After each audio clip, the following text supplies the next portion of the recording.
नमस्कार, आप देख रहे हैं हर खबर हरियाणा और आपके साथ मैं हूं अमित शर्मा। किसान नेता गुरनाम सिंह चड़ूनी ने चंडीगढ़ में प्रेस कॉन्फ्रेंस की। इस दौरान गुरनाम सिंह चड़ूनी ने अपनी राजनीतिक पार्टी का ऐलान किया। गुरनाम सिंह चड़ूनी ने बताया है कि उनकी पार्टी का नाम संयुक्त संघर्ष पार्टी है। इसके साथ ही गुरनाम सिंह चड़ूनी ने अगले साल होने वाले पंजाब चुनाव को लड़ने का ऐलान किया है। उन्होंने कहा है कि देश में पार्टियों की कमी नहीं है, लेकिन आज देश में बदलाव की जरूरत है। इन पार्टियों ने राजनीति को व्यापार बना लिया है। राजनीति में बदलाव लाने के लिए, राजनीति को शुद्ध करने के लिए हम अपनी नई धर्मनिरपेक्ष पार्टी लॉन्च कर रहे हैं।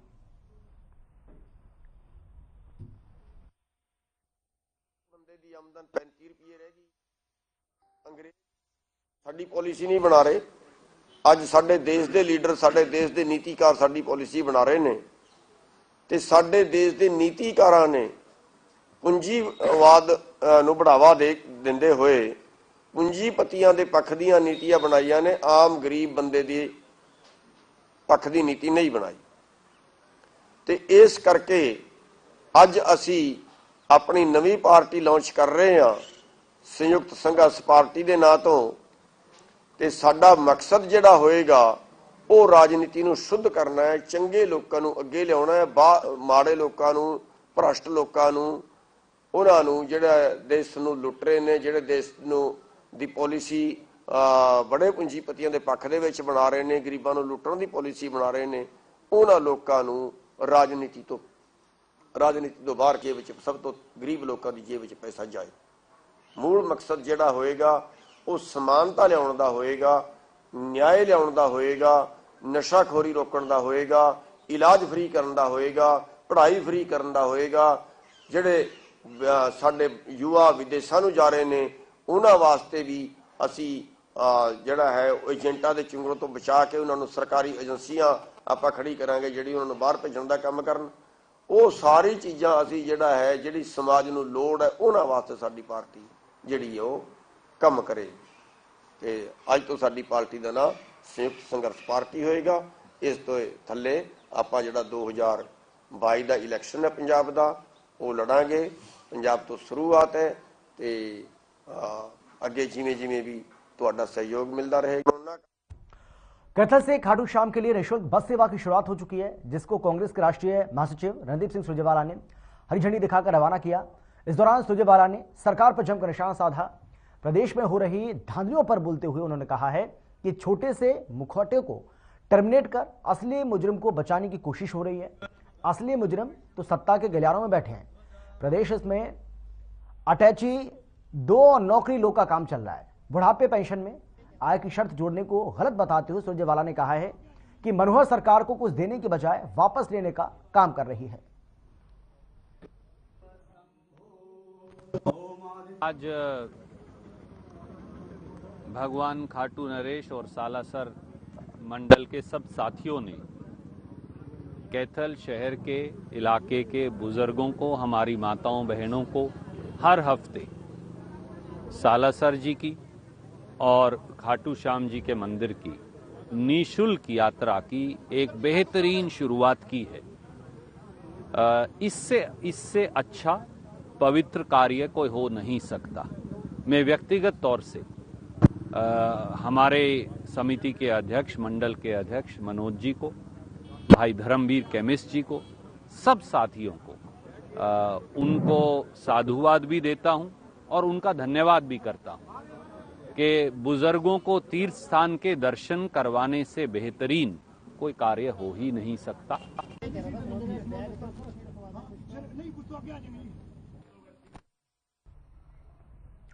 और चलिए पानीपत की बात करते हैं, जहां एक पति ने बेटे की चाहत में अपनी पत्नी पर जबरदस्त दोस्त के साथ संबंध बनाने का दबाव बनाया और जब पत्नी ने इस बात का विरोध किया तो आरोपी ने उसके साथ पिटाई की। पीड़िता ने आरोपी पति के खिलाफ पुलिस में शिकायत दर्ज की है, जिसके बाद पुलिस ने मामला दर्ज कर लिया है और आरोपी की तलाश भी शुरू कर दी है। पीड़िता का कहना है कि उसकी शादी 8 साल पहले हुई थी। पहले तो पति दहेज को लेकर उसके साथ मारपीट किया करता था और जब इस दौरान उसे 3 बेटियां हुई तो पति और नाराज हो गया। आरोपी महिला के साथ आए दिन मारपीट किया करता था, लेकिन आखिर में आकर उसने अपनी पत्नी पर अपने दोस्त के साथ जबरन संबंध बनाने का दबाव बनाया। फिलहाल पुलिस इस पूरे मामले की जांच में जुट गई है।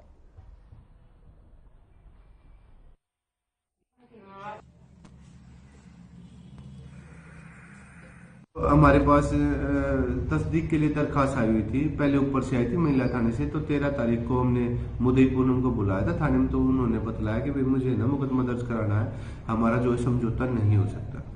पूनम ने आरोप लगाए हैं कि भाई वो उसका पति दीपक और उसकी दीपक की जो दादी थी वो उसके साथ जो है दहेज के लिए उत्पीड़न करती थी। तथा उसने ये भी आरोप लगाए हैं कि भाई मेरे पास 3 लड़कियां हैं और भाई मेरा पति जो है ये कहता था कि भाई और किसी के साथ आप संबंध बढ़ा लो। तो ये भी आरोप लगाए। तो हम सभी आरोपों की जांच कर रहे हैं और हमने विभिन्न सेक्शंस में मुकदमा दर्ज कर दिया।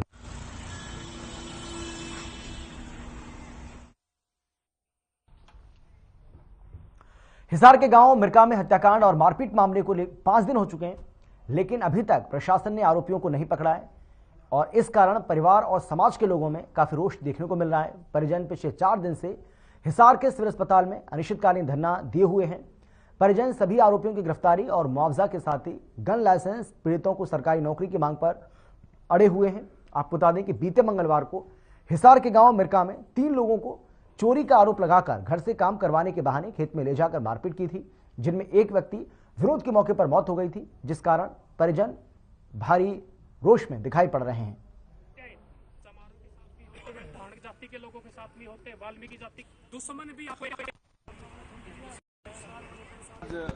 मर्डर किए हुए 5 दिन हो गए हैं और प्रशासन ने सिर्फ 4 आरोपियों को गिरफ्तार किया है, जो कि प्रशासन की असंवेदनशीलता को प्रदर्शित करता है। और हमारी प्रशासन से मांग है कि 17 के 17 आरोपियों को जल्द से जल्द गिरफ्तार किया जाए और हमारी जो अन्य मांगे जैसे मुआवजा की मांग है, गन लाइसेंस की मांग है और सरकारी नौकरी की मांग है, तो वो जो हमें हमारी मांगे जल्दी से जल्दी माने, नहीं तो हम जो है प्रदर्शन को और तेज करेंगे।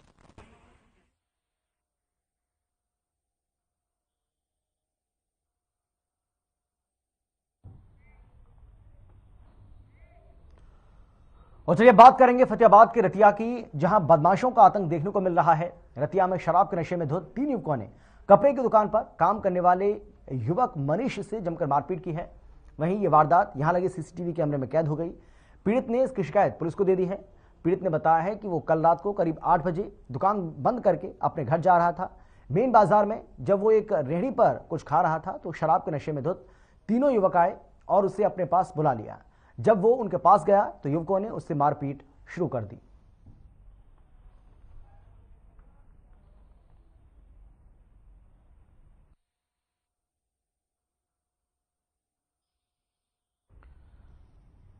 तो रतिया की ये तस्वीरें आपको हम दिखा रहे हैं। ये सीसीटीवी कैमरे की तस्वीरें हैं। आप यहां पर देख सकते हैं किस तरीके से नशे की हालत में इन बदमाशों ने इस पूरी वारदात को अंजाम दिया है। हालांकि यहां लगी तीसरी आंख से इन्हें ये नहीं बच पाए और सीसीटीवी कैमरे में इन बदमाशों की ये पूरी हरकत कैद हो गई। मामला है ये, मैं 8 बजे दुकान तो घरे ही जान लग रहा सी, बाजार च मैं कुछ खान लग गया सी ते ओ बाजार दे विचाले जाके कि मैनू उन्होंने आवाज़ मारी सी ते फिर उन्होंने मेरे हत्थापाई की सी। 2-3 जने सी गई।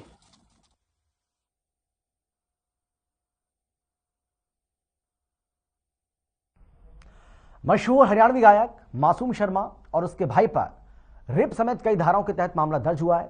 जींद के जुलाना में मामला दर्ज हुआ है। अभी हाल ही में मासूम शर्मा की ओर से बनाया गया 2 नंबरी गाना को 2 करोड़ लोग देख चुके हैं। वहीं जुलाना प्रभारी समरजीत ने बताया है कि मासूम शर्मा समेत उसके भाई दीपक और अन्य पर मामला दर्ज हुआ है। मासूम शर्मा ने पीड़िता को मामले को लेकर धमकाया भी है, जिसके चलते उन पर धारा 506 भी जोड़ी गई है।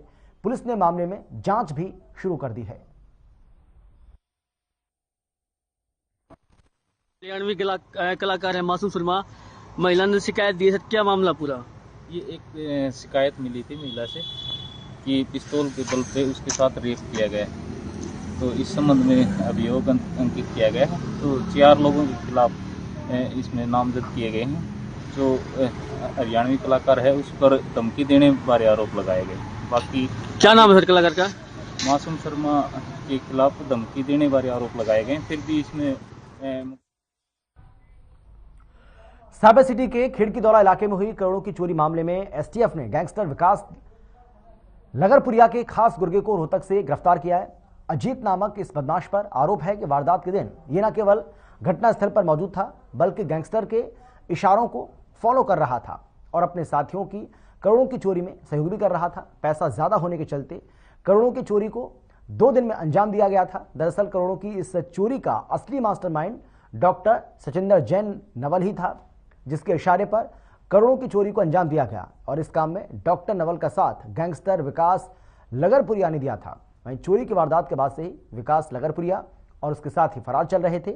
इस मामले में एसटीएफ की टीम ने विकास लगरपुरिया के खास गुर्गे अजीत को रोहतक बाईपास से गिरफ्तार कर पूछताछ शुरू कर दी है।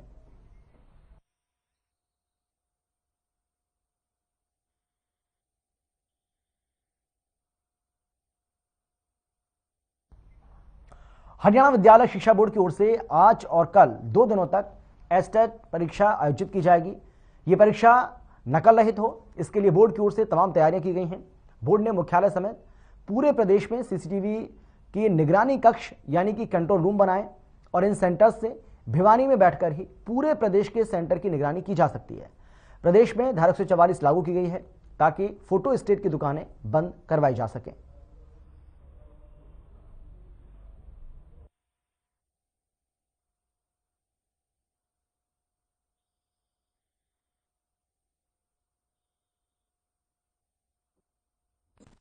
हरियाणा विद्यालय शिक्षा बोर्ड के द्वारा आज पूरे प्रदेश भर में अध्यापक पात्रता परीक्षा आयोजित की जाएगी। आपको बता दें कि हरियाणा विद्यालय शिक्षा बोर्ड के अंदर ही कंट्रोल रूम बनाया गया। फिलहाल हम कंट्रोल रूम के अंदर खड़े हैं। 22 के 22 जिले यहीं से कंट्रोल होंगे। आपको दिखा देंगे जिस प्रकार से कंट्रोल रूम बनाया गया। सभी कंट्रोल रूम के लिए सभी जिलों के लिए एक एक कर्मचारी को यहाँ नियुक्त किया गया ताकि किसी भी तरह की कोई दिक्कत हो, तुरंत नकल चले तो किसी तुरंत जो है मामले की जानकारी यहीं बोर्ड बैठे ही जानकारी मिल सकती है। हरियाणा विद्यालय शिक्षा बोर्ड के चेयरमैन खुद यहाँ निगरानी कक्ष के अंदर बैठे हैं, उनसे भी हम बात करेंगे। आपको बता दें कि 1,87,951 परीक्षार्थी जो है इस एस्टेट की परीक्षा को देंगे। चेयरमैन साहब हमारे साथ सर क्या कहेंगे सर, जिस प्रकार से क्या व्यवस्थाएं यहाँ पर की गई है, कितनी व्यवस्थाएं की गई है सर, क्या कहेंगे आप, किस तरह की व्यवस्थाएं की गई? आज हरियाणा विद्यालय शिक्षा बोर्ड की एस्टेट लेवल 3 यानी कि पीजीटी की परीक्षा है। सायं 3 से 5:30 बजे तक संपन्न होगी और 70,733 विद्यार्थी आज की परीक्षा में भाग ले रहे हैं। 244 परीक्षा केंद्र बनाए गए हैं पूरे हरियाणा भर में और 159 फ्लाइंग स्क्वाड बनाई गई है इस सबको मॉनिटर करने के लिए। सर पूरे प्रदेश भर के अंदर आज परीक्षा है, कितने निगरानी कक्ष जो है वो बनाए गए? हालांकि हरियाणा शिक्षा बोर्ड ने एक निगरानी कक्ष तो यहाँ भिवानी के अंदर बनाया गया। पूरे तमाम प्रदेश की अगर बात की जाए तो किस तरह की व्यवस्था है? प्रत्येक जिला केंद्र पर जिला शिक्षा अधिकारी के कार्यालय में एक कंट्रोल रूम बनाया गया है। बोर्ड मुख्यालय पर 2 कंट्रोल रूम बनाए गए हैं, एक ये ग्राउंड फ्लोर पर, एक द्वितीय तल पर बनाया गया है। ग्राउंड फ्लोर पर आप देख रहे हैं कि सामने सीसीटीवी कैमरे से निगरानी हो रही है और जो सेकंड फ्लोर पर बनाया गया है उसमें तमाम तरह की किसी को किस प्रकार की कठिनाई है उस कठिनाई को वहां बैठ करके फोन के द्वारा या जिस प्रकार भी जो भी समस्या आती है सोल्व किया जा रहा है। बोर्ड के द्वारा अपने स्तर पर पूरी तैयारियां की गई है। इसके लिए 156 फ्लाइंग का गठन किया गया है और सभी फ्लाइंग के जो सदस्य है वो अपनी ड्यूटी पर तैनात है और परीक्षाओं को सुचारू रूप से संचालित कराया जाएगा। और इसके साथ साथ ही प्रशासन के द्वारा भी अपने स्तर पर अपने रिप्रेजेंटेटिव नियुक्त किए गए हैं। बोर्ड अपने स्तर पर इसके सफल संचालन के लिए बिल्कुल तैयार है।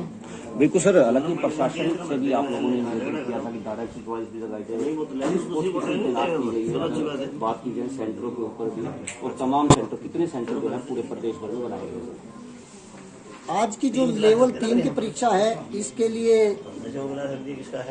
244 सेंटर बनाए गए हैं, परीक्षा केंद्र हैं, उन पर परीक्षार्थी परीक्षाएं दे रहे हैं और सभी परीक्षा केंद्रों पर प्रचुर मात्रा में पुलिस फोर्स लगाई गई है। और धारा जो 144 है उसके विषय में कहा गया है कि 200 मीटर तक कोई भी दुकानें हैं फोटो स्टेट की है या कोई अन्यथा है वो बंद रहे, उसका सभी का पालन किया जा रहा है। जी शुक्रिया सर। बिल्कुल आपको बता दें कि जिस प्रकार से बोर्ड द्वारा जो है ये परीक्षा केंद्र आज जो बनाए गए हैं 1,87,000 के आसपास जो है परीक्षार्थी जो है आज एग्जाम देंगे और एस्टेट की परीक्षा होगी। हर खबर हरियाणा के लिए भिवानी से Deepak Gupta. Rotary Club Faridabad IMT ने सेक्टर 15 RWA के संयुक्त तत्वाधान में कोरोना वैक्सीनेशन, डेंटल हेल्थ और हाइजीन चेकअप कैंप आयोजित किया। इस मौके पर ईएसआई अस्पताल की डॉक्टर शालिनी के नेतृत्व में अस्पताल के डॉक्टर्स की टीम ने न केवल लोगों को वैक्सीन लगाई बल्कि डेंटल चेकअप भी किया। वहीं चेयरमैन पप्पूजी सिंह सरना ने कहा है कि अभी ऐसे लोग हैं जिन्होंने कोविड-19 की पहली वैक्सीन भी नहीं लगवाई है, जो चिंता का विषय है।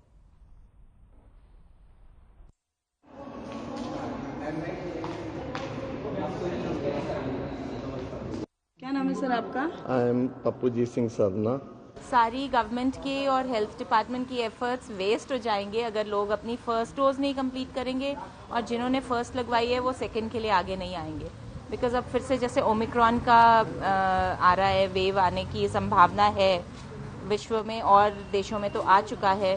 सो इंडिया को पहले से तैयारी करनी चाहिए और अपने लोगों को आगे आके अपनी फर्स्ट डोज तो एटलीस्ट लगवाएं और जो फर्स्ट लगवा चुके हैं वो सेकंड भी जरूर लगवाएं, अदरवाइज फर्स्ट लगवाने का भी कोई फायदा नहीं रहेगा।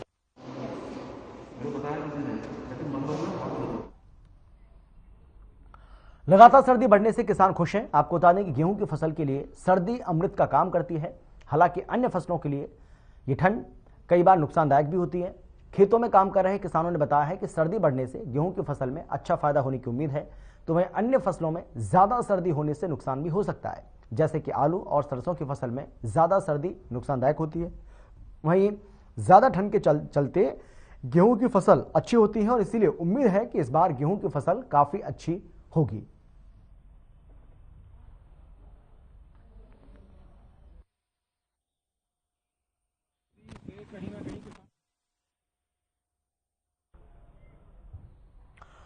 और चलिए बात करते हैं अंबाला जिले की। अंबाला में शीतलहर का प्रकोप लगातार जारी है। पश्चिम से आ रही ठंडी हवाएं अब ठंड को बढ़ा रही हैं। वाहनों की रफ्तार पर जैसे ब्रेक लग चुका है। हालांकि ये मौसम फसलों के लिए काफी फायदेमंद है। साथ ही लोग आग जलाकर हाथ सेकने का काम भी कर रहे हैं क्योंकि ठंड लगातार बढ़ रही है, जिसकी तस्वीरें आपको हम दिखा दे रहे हैं। अंबाला की तस्वीर आप देख रहे हैं जहां पर जो वाहन चालक हैं उनको परेशानी हो रही है क्योंकि सुबह सुबह फॉग भी बहुत ज्यादा रहता है और ठंड अब लगातार जिस तरीके से बढ़ रही है, ठंड का प्रकोप बढ़ रहा है। इसकी जो सबसे बड़ी वजह मानी जा रही है, जिस तरीके से पहाड़ी इलाकों में बर्फबारी हो रही है, उत्तराखंड, हिमाचल, इन सभी इलाकों में अब बर्फबारी जो है वो शुरू हो चुकी है इन सभी राज्यों में।